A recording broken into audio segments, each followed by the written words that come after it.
അങ്ങനെ നമ്മൾ സിംഗപ്പൂരിലെ രണ്ടാം ദിനം തുടങ്ങുകയാണ്. ഞാൻ രാവിലെ തന്നെ എഴുന്നേറ്റ് ഇവിടെ ബ്രേക്ക്ഫാസ്റ്റിലേക്ക് എത്തിയിരിക്കുകയാണ്. ഇവിടുത്തെ റെസ്റ്റോറൻറ്റിലേക്ക് വൈവിധ്യമായ ബ്രേക്ക്ഫാസ്റ്റ്, അതായത് കോണ്ടിനെൻ്റൽ ബ്രേക്ക്ഫാസ്റ്റാണ്. ജ്യൂസും പലതും ഉണ്ട് ഇവിടെ. ബ്രെഡ്, കോഫി എല്ലാം ഉണ്ട്. അതിൻ്റെ ഒരു ദൃശ്യം ഞാൻ വീഡിയോയിൽ ഇങ്ങനെ എടുക്കുകയാണ്. പല ആൾക്കാരും, അതായത് സിംഗപ്പൂർ എന്ന് പറഞ്ഞു കഴിഞ്ഞാൽ ഒരു ടൂറിസ്റ്റ് കേന്ദ്രമായതുകൊണ്ട് തന്നെ പല സ്ഥലത്തു നിന്നും പല ആൾക്കാരും എത്തിയിട്ടുണ്ട്. ചിലർ, അല്ലെങ്കിൽ അധികവും തമിഴ് പീപ്പിൾ ആണെങ്കിലും വിദേശത്ത് നിന്ന് ബാക്കിയുള്ള ആൾക്കാരും എത്തിയിട്ടുണ്ട്. നമ്മൾ ബ്രേക്ക്ഫാസ്റ്റിന് ശേഷം പുറത്തിറങ്ങി. നമ്മൾ ഇന്നിപ്പോൾ പോകുന്നത് ഒന്ന് ചൈന ടൗൺ എന്ന് പറഞ്ഞ സ്ഥലത്തേക്കാണ്. അവിടെ ഒരു ബൗദ്ധ മന്ദിരമുണ്ട്, അതായത് ബുദ്ധൻ്റെ ഒരു ക്ഷേത്രം. അത് കഴിഞ്ഞ് നമ്മൾ ചൈന ടൗണിലൂടെ ഒന്ന് കറങ്ങി. പിന്നെ സിംഗപ്പൂരിൻ്റെ തന്നെ പല കാഴ്ചകളിലേക്കും നമ്മൾ പോവുകയാണ്. ഇപ്പോൾ ഈ നേരെ കാണുന്നതാണ് ഞാനീ പറഞ്ഞ ബുദ്ധൻ്റെ ക്ഷേത്രം. നമ്മൾ അതിൻ്റെ അകത്തേക്കാണ് ഇപ്പോൾ പോകുന്നത്.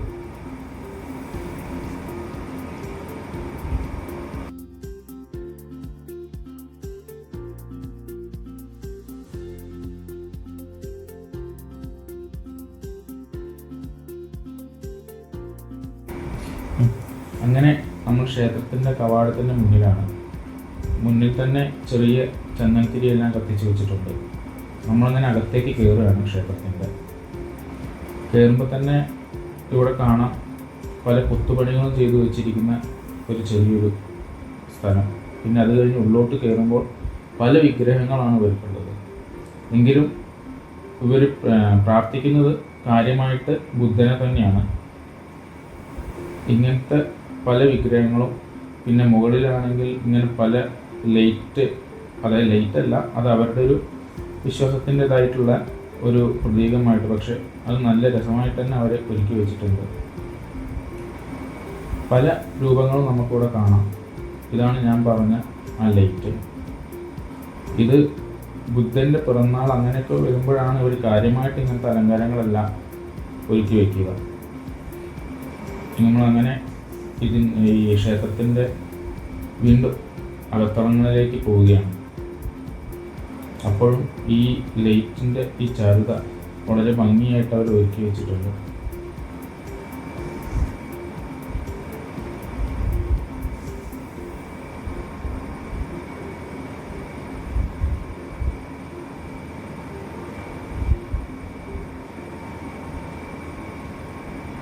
വിദേശത്തുനിന്നും സ്വദേശത്തുനിന്നും എല്ലാം പലരും വന്നിട്ടുണ്ട്. ഞാനിവിടെ നിൽക്കുമ്പോൾ ഞാനൊരു വിദേശ കപ്പിൾസുമായിട്ട് സംസാരിക്കുകയും അവരോട് പല കാര്യങ്ങൾ ചോദിക്കുകയും ചെയ്തിരുന്നു. പക്ഷേ എന്താ പ്രശ്നം വെച്ചാൽ അവിടെ ഇംഗ്ലീഷ് എന്ന ഭാഷയാണ് നമുക്ക് ഇനി വിനയായി വരുന്നത്. ഇവിടെയും പലർക്കും ഇംഗ്ലീഷ് അറിയില്ല. അവരുടെ രാജ്യത്തെ ഭാഷ അതുമാത്രമാണ് അവർക്ക് വീണ്ടും അറിയാവുന്നത്. ഇത് ബുദ്ധൻ്റെ മറ്റൊരു പ്രതിമ.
അങ്ങനെ നടന്ന് പല ഇടനാഴികളിലൂടെ ക്ഷേത്രത്തിൻ്റെ ഞാൻ നടന്നിങ്ങനെ മുന്നോട്ട് നീങ്ങുകയാണ്.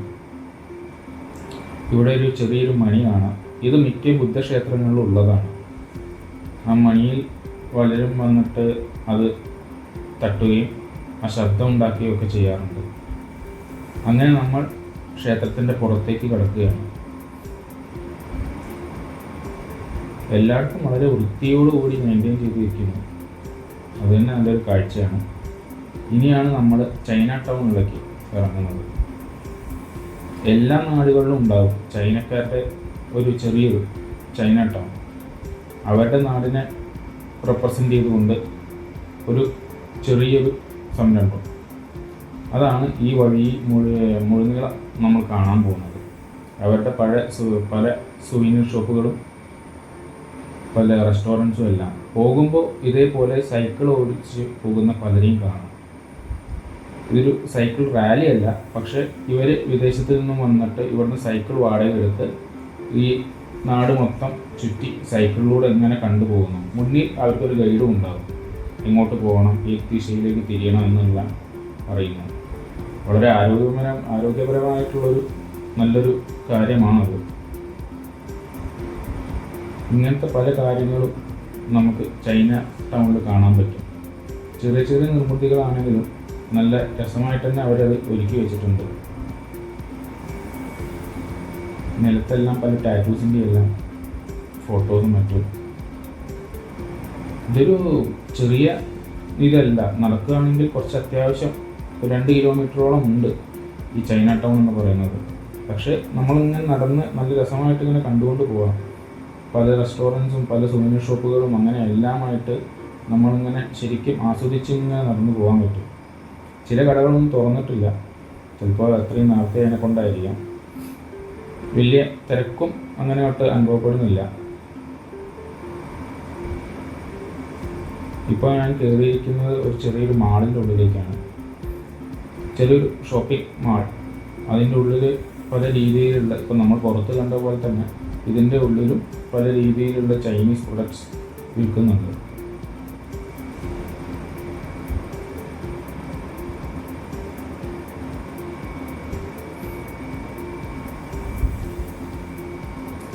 ഇവിടെ എല്ലാം കാണുന്ന ഒരു കാര്യം കൂടുതലായിട്ട് ഇതേപോലത്തെ തോരണങ്ങളാണ് തൂക്കിയിട്ടിരിക്കുന്നത്.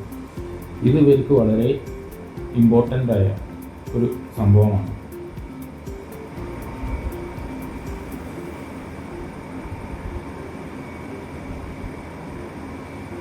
ഇവിടെ ഒരു വലിയൊരു പ്രതിമ വെച്ചിട്ടുണ്ട്. ഇങ്ങനത്തെ പല ചൈനീസ് ആണെങ്കിലും അവർക്കും പല അന്ധവിശ്വാസങ്ങളും അതെല്ലാം ഉണ്ട്. ചില സാധനങ്ങളെല്ലാം അവരുടെ അടുത്ത് വെച്ചാൽ അവർക്ക് പണം കൂടുതൽ വരുമെന്നും അവർക്ക് ഭാഗ്യം കൂടുതൽ വരുമെന്നും അങ്ങനെയൊക്കെ പ്രതീക്ഷിക്കുന്ന, അല്ലെങ്കിൽ അങ്ങനെയൊക്കെ വിശ്വസിക്കുന്ന ഒരു കൂട്ടം ജനത ഇന്നുമുണ്ട്. നമ്മൾ പുറത്തിറങ്ങി നോക്കുമ്പോൾ ഇവിടെ ശരിക്കും അവരുടെ ചൈനീസ് ന്യൂ ഇയറിൻ്റെ ഒരു വരവേൽപ്പിന് വേണ്ടിയിട്ടുള്ള പ്രിപ്പറേഷനാണ് നമ്മളിവിടെ കാണുന്നത്.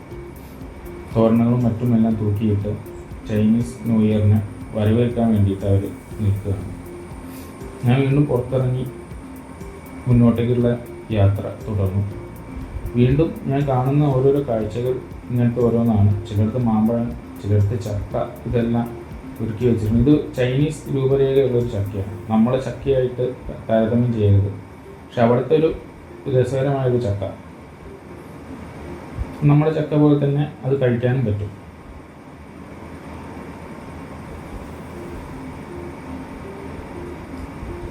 വീണ്ടും കുറേ സുവനീർ ഷോപ്പുകളും മറ്റും കണ്ട് ഈ പാതയിലൂടെ നടക്കുകയാണ്. ഇപ്പോഴും നമുക്ക് ഈ പാതയിലൂടെ നടക്കുമ്പോഴും കാണാം അവരെത്ര നല്ല വൃത്തിയായിട്ടാണ് ഈ പാത സൂക്ഷിച്ചിരിക്കുന്നത്.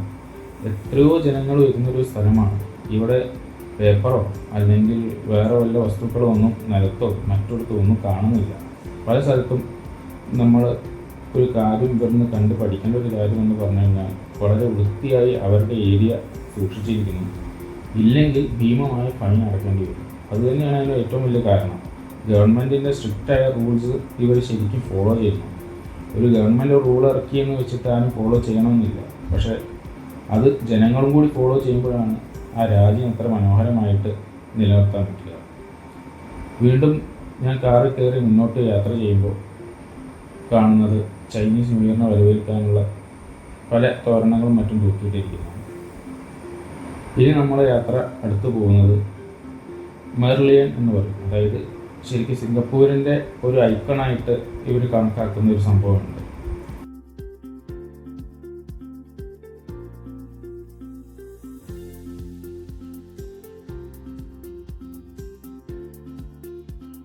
നേരെ കാണുന്ന നിർമ്മിതിയുടെ മുകളിൽ നിന്നിട്ടാണ് കഴിഞ്ഞ എപ്പിസോഡിൽ നമ്മൾ സ്കൈഡക്കിൽ നിന്ന് സിംഗപ്പൂരിൻ്റെ പല കാഴ്ചകളും കണ്ടത്.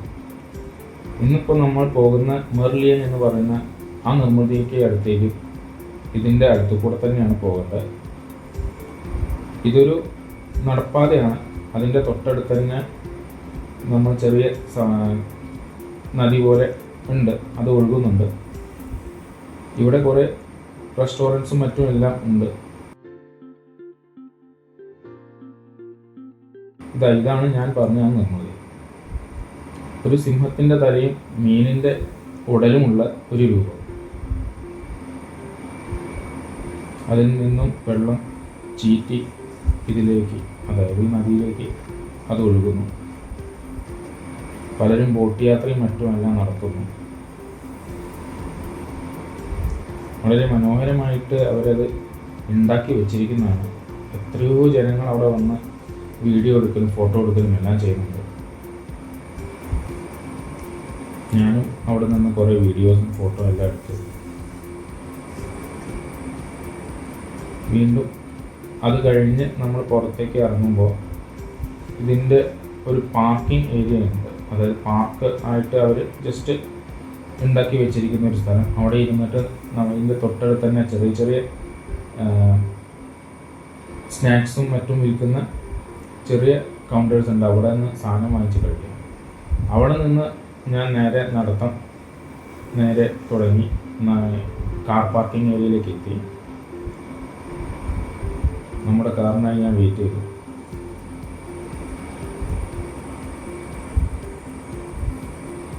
അങ്ങനെ കാർ കയറി ഞാൻ വീണ്ടും യാത്ര തുടങ്ങി.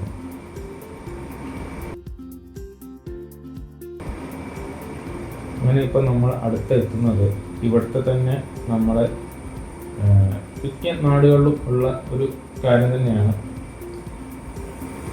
അതായത് ജയൻറ്റ് വീൽ എന്ന് പറയും.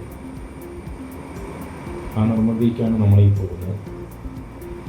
അതിൻ്റെ താഴത്തുള്ള ചെറിയ ചെറിയ അവർ ഉണ്ടാക്കി വെച്ചിരിക്കുന്ന ഓരോ കാര്യങ്ങളാണത്. ഈ കാണുന്നതാണ് ഞാൻ പറഞ്ഞ ജയൻറ്റ് വീൽ. ഇത് മിക്ക സ്ഥലത്തും ഉള്ളത് തന്നെയാണ്. ഇവിടെയും ഇതൊരു ടൂറിസ്റ്റ് അട്രാക്ഷനായിട്ട് വെച്ചിരിക്കുന്നു. സിംഗപ്പൂരിൻ്റെ ചെറിയ വെള്ളച്ചാട്ടവും എല്ലാം ഉണ്ട് അതിൻ്റെ അടിയിൽ. വളരെ രസകരമായിട്ടിത് ഒരുക്കി വെച്ചിരിക്കുകയാണ് ഇവിടെ. കുട്ടികൾക്കെല്ലാം വന്ന് കാണാനും ഒന്ന് ഉല്ലസിക്കാനും ചെറിയൊരു കാട് പോലെ അതിൻ്റെ ഇടയിലൂടെ വഴികളെല്ലാം വെച്ച്. ഇതാണ് സിംഗപ്പൂരിൻ്റെ ഞാൻ കണ്ടതിൽ ഏറ്റവും നല്ലൊരു കാര്യം. അതായത് അവർ ഒരു സ്ഥലവും വെറുതെ കളയുന്നില്ല. ഏത് സ്ഥലവും അവർക്ക് എങ്ങനെ എക്കണോമിക്കലി, അതായത് എങ്ങനെ ബിസിനസ് പരമായിട്ട് ചെയ്യാൻ പറ്റുമെന്നാണ് നോക്കുന്നത്. ഇവിടെ എഴുതി വെച്ചിരിക്കുന്ന വെൽക്കം ടു സിംഗപ്പൂർ ഫ്ലയർ എന്ന് പറഞ്ഞു. ആ ഫ്ലയറാണ് ഈ ഇത്.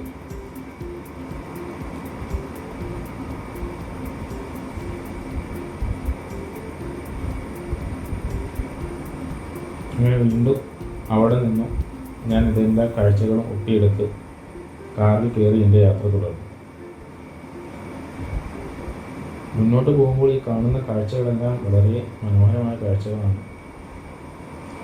ഇപ്പോൾ എത്തിയിരിക്കുന്നത് നമ്മൾ ലിറ്റിൽ ഇന്ത്യ എന്ന് പറയുന്ന നമ്മുടെ ഇന്ത്യയുടെ ചെറിയൊരു രൂപം.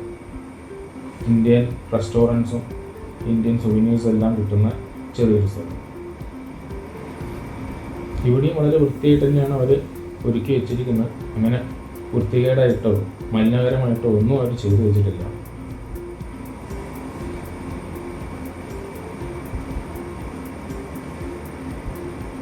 പല റെസ്റ്റോറൻറ്റ്സും ഇന്ത്യയുടെ മാത്രമായിട്ടുള്ള പല റെസ്റ്റോറൻറ്റ്സും ഇവിടെ നമുക്ക് കാണാം.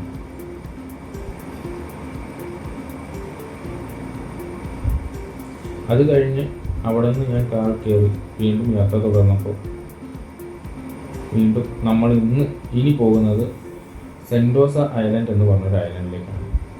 ഇനി ബാക്കിയുള്ള ദിനം നമ്മൾ അവിടെയാണ് ചിലവഴിക്കാൻ പോകുന്നത്. ഒരു കുഞ്ഞ് ഐലൻഡാണ് അവിടെ അത്യാവശ്യം കാണാനുള്ള കാഴ്ചകൾ, അതായത് മാഡം തുസാഡസ് മ്യൂസിയം, അങ്ങോട്ടേക്കുള്ള നമ്മുടെ യാത്ര കേബിൾ കാറിലാണ്. പിന്നെ അവിടത്തുള്ള മറ്റു കാഴ്ചകളും, ചെറിയ ബീച്ചും തുരുത്തും എല്ലാം ഉണ്ട് കാണാൻ. രാത്രി ഒരു ലൈറ്റ് ഷോയും ഉണ്ട്. അത് കണ്ടിട്ടാണ് നമ്മളന്ന് തിരിച്ചു പോരുന്നത്. അപ്പോൾ നമ്മൾ ആദ്യം ഈ കേബിൾ കാറിലാണ് നമ്മുടെ യാത്ര. രണ്ട് രീതിയിലുള്ള കേബിൾ കാറുകളുണ്ട്. ഒന്ന് ഗ്ലാസ് ബോട്ടം എന്ന് പറയും, അതായത് താഴത്ത് ഗ്ലാസ് പോലെ വെച്ചിട്ട് അതിൽ കയറിയിരുന്നാൽ ശരിക്കും താഴത്തെ കാഴ്ചയും കൂടി നമുക്ക് കിട്ടും. പക്ഷെ ഞാൻ ചൂസ് ചെയ്ത് ഗ്ലാസ് ബോട്ടം അല്ല. എനിക്ക് ഓൾറെഡി ഇവർ ബുക്ക് ചെയ്ത് തന്നത് സാധാരണ ഉള്ള ഒരു കേബിൾ കാറാണ്. ഇതാണ് കേബിൾ കാർ പോകുന്ന കാഴ്ച.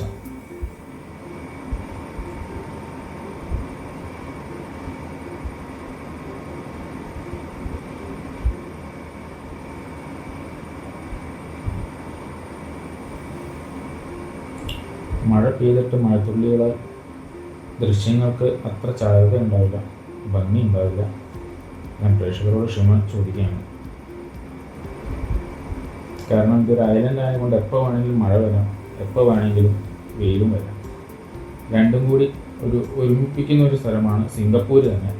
അപ്പോൾ നമ്മൾ വീണ്ടും പോകുന്ന അവിടുത്തെ ഒരു ഐലൻഡിലേക്കും കൂടിയാണ്. അപ്പോൾ അവിടെ എപ്പോഴും ഈ ക്ലൈമറ്റ് മാറിക്കൊണ്ടേയിരിക്കും. കാലാവസ്ഥ വ്യതിയാനം ഏറ്റവും കൂടുതലുള്ള സ്ഥലമാണല്ലോ ഐലൻഡുകൾ.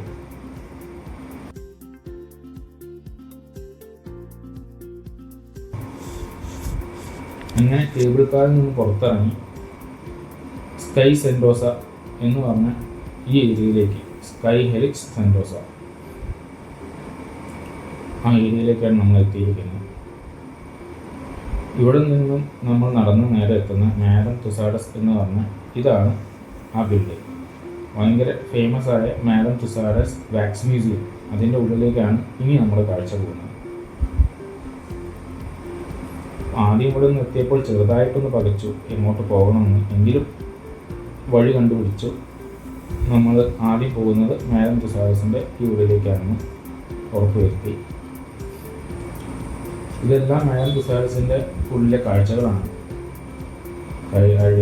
ഏറ്റവും കൂടുതലുള്ളത് മൂവീസിൻ്റെയും മറ്റേൻ്റെയും എല്ലാമാണ്. പല സ്ഥലത്തും പല മൂവി സ്റ്റാർസിൻ്റെ എല്ലാം രൂപം കാര്യങ്ങളെല്ലാം വെച്ചിരിക്കുന്നു. ഇതൊരു തിയേറ്ററിൻ്റെ ഒരു രൂപരേഖ തന്നെ വെച്ചിരിക്കുന്നു. കരൺ ജോഹറിൻ്റെ വാക്സ് മെഴുക് പ്രതിമ, കരീന കപൂറിൻ്റെ മെഴുക് പ്രതിമ, പലരും അതിൻ്റെ കൂടെ നിന്ന് ഫോട്ടോയും മറ്റും എടുക്കുന്നു. അവരെല്ലാം ലോക പ്രശസ്തരായ നടന്മാരെല്ലാം ആണല്ലോ. ഇവിടുത്തെ വരുൺ ധവാൻ, ഹിന്ദി നടൻ, ഇവരൊക്കെ ജീവൻ തുടിക്കുന്ന വാക്സ് മ്യൂസിയം ആണ് ശരിക്കും മാഡം തുസാഡസ് വാക്സ് മ്യൂസിയം. കലാകാരന്മാരെ ജീവൻ തുടിക്കുന്ന രീതിയിലുള്ള ഓരോ മെഴുക് പ്രതിമ, അതാണല്ലോ ഏറ്റവും നല്ല പെർഫെക്ഷനോടുകൂടി ഉള്ള മെഴുക് പ്രതിമ എന്ന് നമ്മൾ പറയാം. അങ്ങനെ നമ്മുടെ യാത്ര മുന്നോട്ട് പോവുകയാണ്. പലയിടത്തും പല കാഴ്ചകളും പലരുടെയും മെഴുക് പ്രതിമകളും കണ്ടിട്ട് നമ്മൾ മുന്നോട്ട് നീങ്ങുന്നു.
പിന്നെ അത് കഴിഞ്ഞ് ചെറിയൊരു ബോട്ട് റൈഡാണ്. ഇപ്പം നമ്മൾ ഇരിക്കുന്നത് ഒരു ബോട്ടിൻ്റെ ഉള്ളിലാണ്.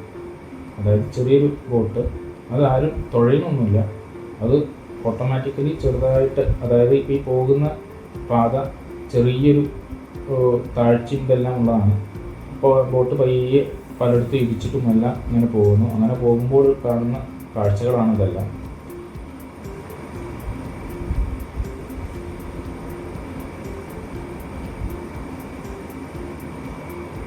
F1 റേസിങ്ങിൻ്റെ കാറും മറ്റും.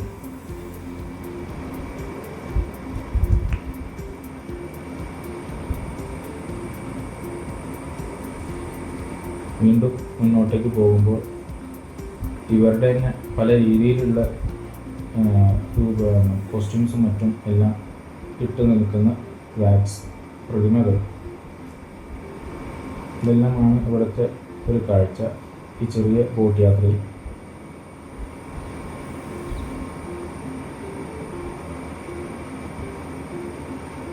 കുട്ടികൾക്കും മുതിർന്നവർക്കും ഒരേപോലെ രസിക്കാവുന്ന ഒരു സ്ഥലം തന്നെയാണ് മാഡം തുസാഡസ് വാക്സ് മ്യൂസിയം. ചൈനീസ് പല ആഘോഷങ്ങളുടെയും എല്ലാത്തിൻ്റെയും ഒരു ചെറിയ രൂപരേഖയും കൂടിയാണ് ഈ ബോട്ടിലൂടെ നമ്മൾ പോകുമ്പോൾ കാണുന്നത്. ആ ബോട്ട് യാത്ര കഴിഞ്ഞ് വീണ്ടും ഇറങ്ങി ഞാൻ നടക്കാൻ തുടങ്ങി.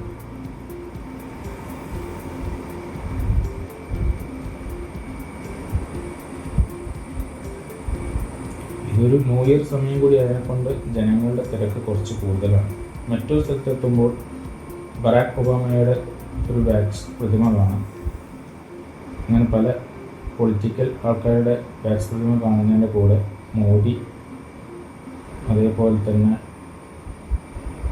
ബ്രിട്ടനിലെ രാജകുമാരി, നമ്മുടെ ഗാന്ധിജി, രാഷ്ട്രപിതാവ്, ഇവിടെ നെൽസൺ മണ്ടേല, അങ്ങനെ പലരുടെയും വാക്സ് മ്യൂസിയം വാക്സ് പ്രതിമകൾ കാണാം. മറ്റൊരു സ്ഥലത്തെത്തുമ്പോൾ ലോക ബോക്സിംഗ് ഇതിഹാസം മുഹമ്മദ് അലി, ഇതിനൊക്കെ ജീവൻ തുടിക്കുന്ന രീതിയിലുള്ള മെഴുകു പ്രതിമകളാണ് അവിടെ വെച്ചിരിക്കുന്നത്.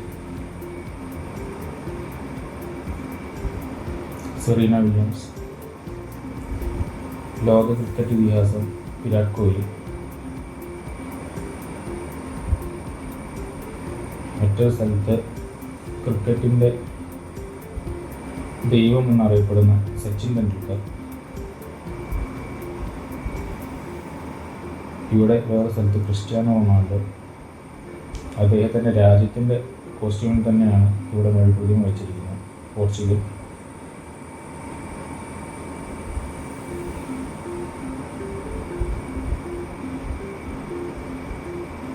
മറ്റൊരു ടെന്നീസ് താരം.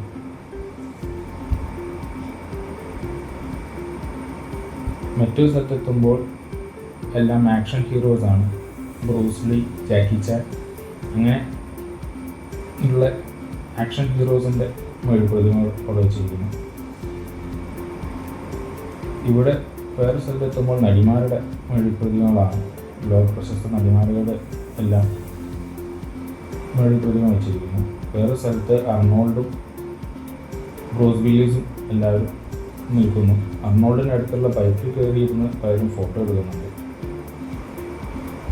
ഇതെല്ലാം ഇവിടെ വെറുതെ ഒരു മെഴുകുതിരി ഉണ്ടാക്കി വെച്ചിരിക്കുന്നതല്ല, അത്രയും പ്രൊഫഷണലായും അത്രയും ജീവൻ തുടിക്കുന്ന രീതിയിലും ഇവരിത് ഉണ്ടാക്കി വയ്ക്കുന്നു.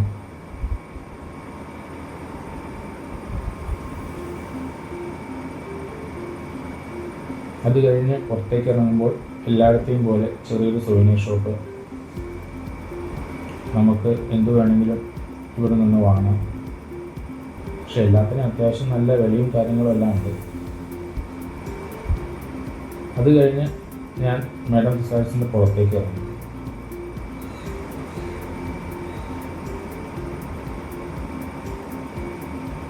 പുറത്ത് അത്യാവശ്യം മഴയുണ്ട്. പെട്ടെന്ന് മഴ നിൽക്കുകയും ചെയ്യും. അതാണ് ഇവിടുത്തെ ഒരു കാലാവസ്ഥ. ഇനി ഞാൻ പോകാൻ ഉദ്ദേശിക്കുന്നത് ആ ബീച്ചിലേക്കാണ്. അവിടേക്ക് പോകണമെങ്കിലുള്ള വഴിയാണത്. എസ്കലേറ്റർ വഴി ഇറങ്ങി അങ്ങനെ നടന്ന് നമ്മളങ്ങോട്ടേക്ക് എത്തണം. പല സ്ഥലത്തും പല രീതിയിലുള്ള ആൾക്കാർക്ക് എൻജോയ് ചെയ്യാനുള്ള, ആഘോഷിക്കാനുള്ള പല കാര്യങ്ങൾ അവർ ഉണ്ടാക്കി വെച്ചിട്ടുണ്ട്.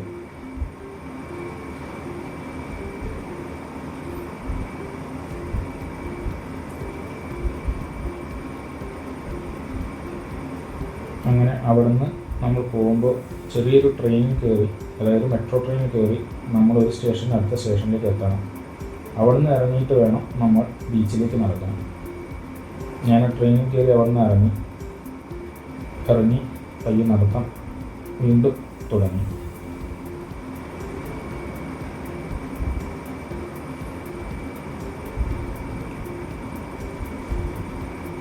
ഈ കാണുന്ന മിനിയൻ ലാൻഡ് എന്ന് പറയുന്നതാണ് ഇവർ 14 ഫെബ്രുവരിയിൽ സ്റ്റാർട്ട് ചെയ്യാൻ പോകുന്ന ഏറ്റവും വലിയ ഒരു കാര്യം ഇവിടെ. ഇതെല്ലാം പല വഴികളാണ് പല സ്ഥലത്തേക്ക് പോകാനുള്ളത്. ആൾക്കാർ വീഡിയോ, റീൽ, ഇൻസ്റ്റാഗ്രാം റീൽസ് ഇതെല്ലാം ചെയ്തുകൊണ്ടിരിക്കുന്നു.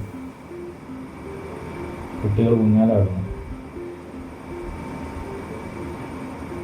ആൾക്കാർ എല്ലാവരും കുടുംബപരമായി വന്ന് ആഘോഷിക്കാൻ പറ്റാവുന്ന എല്ലാ രീതിയിലുള്ള കാര്യങ്ങളും ഇവിടെ ഉണ്ടാക്കി വെച്ചിരിക്കുന്നു.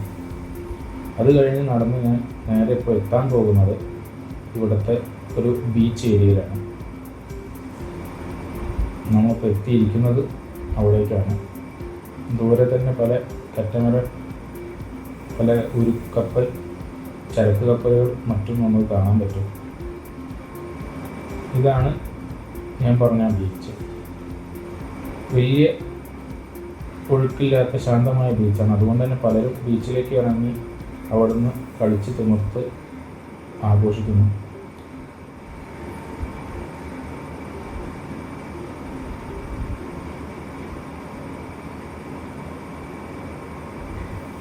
വിദേശീയർ അധികം വന്ന് ഇവിടെ നിന്ന് ആണ് അവർ ശരിക്കും ആഘോഷിക്കുന്നത്. കാരണം അവർക്ക് ഈ ബീച്ച് അല്ലെങ്കിൽ ഇങ്ങനെയുള്ള ഏരിയ എന്നൊക്കെ പറഞ്ഞു കഴിഞ്ഞാൽ ഏറ്റവും കൂടുതൽ നീന്താനും പിന്നെ കരയിൽ വന്ന് വെറുതെ ഇരിക്കാനും എല്ലാം ആഗ്രഹിക്കുന്ന ഒരു കൾച്ചറാണ് അവരുടെ. വീണ്ടും ഞാൻ നടക്കുമ്പോൾ ചെറിയൊരു തൂക്കുപാലം, ആ തൂക്കുപാലത്തിലൂടെ ഞാൻ നടന്ന് അക്കരയ്ക്ക് ഒന്ന് പോയി. പലരും അവിടെ നിന്ന് ഇങ്ങോട്ടേക്കും വരുന്നുണ്ട്. ചെറിയൊരു തൂക്കുപാലമാണ്, അങ്ങോട്ടും ഇങ്ങോട്ടേക്കും ആൾക്കാർ നടന്നു വരും.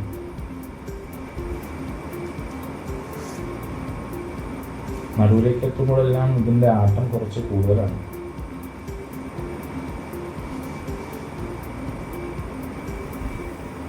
അങ്ങനെ നടന്ന് നമ്മൾ അതിൻ്റെ അക്കരെ എത്തുമ്പോൾ കാണുന്ന southern most point of continental Asia എന്ന് പറഞ്ഞിട്ട് ഇവിടെ എഴുതി വെച്ചിരിക്കുകയാണ്.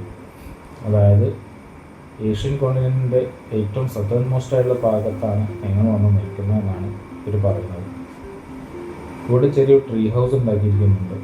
പിന്നെ മുകളിൽ കയറിയാൽ ശരിക്കും നമുക്ക് കടലിൻ്റെ ഒരു വ്യൂ, നല്ലൊരു വ്യൂ നമുക്ക് കിട്ടും. ഇതാണ് ആ വ്യൂ.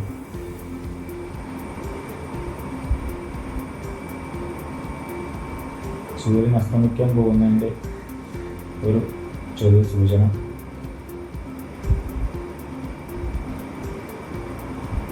വളരെ മനോഹരമായിട്ടുള്ള പ്രകൃതി ഭംഗിയോടുകൂടി ഇവിടെ ശരിക്കും പ്രകൃതി ഒരുക്കി വെച്ചിരിക്കുന്ന മനോഹാരിതയാണത്.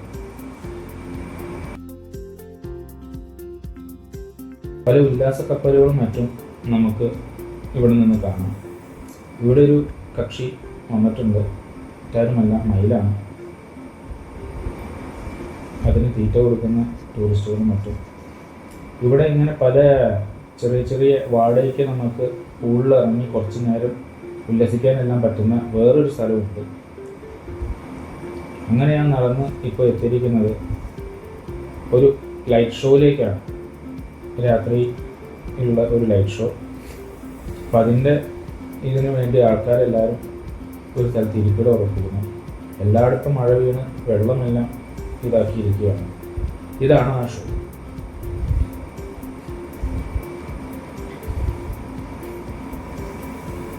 കിങ്സ് ഓഫ് ടൈം എന്നാണ് നമ്മുടെ ഈ ഷോൻ്റെ പേര്.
രാത്രിയിലെ ലൈറ്റ് ഷോ കഴിഞ്ഞു. ലൈറ്റ് ഷോവിന് ശേഷം എല്ലാവരും തിരിച്ചു പോവുകയാണ്, കൂടെ ഞാനും.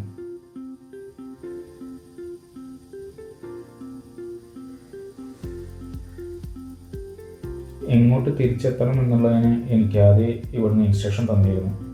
ഞാൻ ആ വഴി തന്നെ ഫോളോ ചെയ്തു.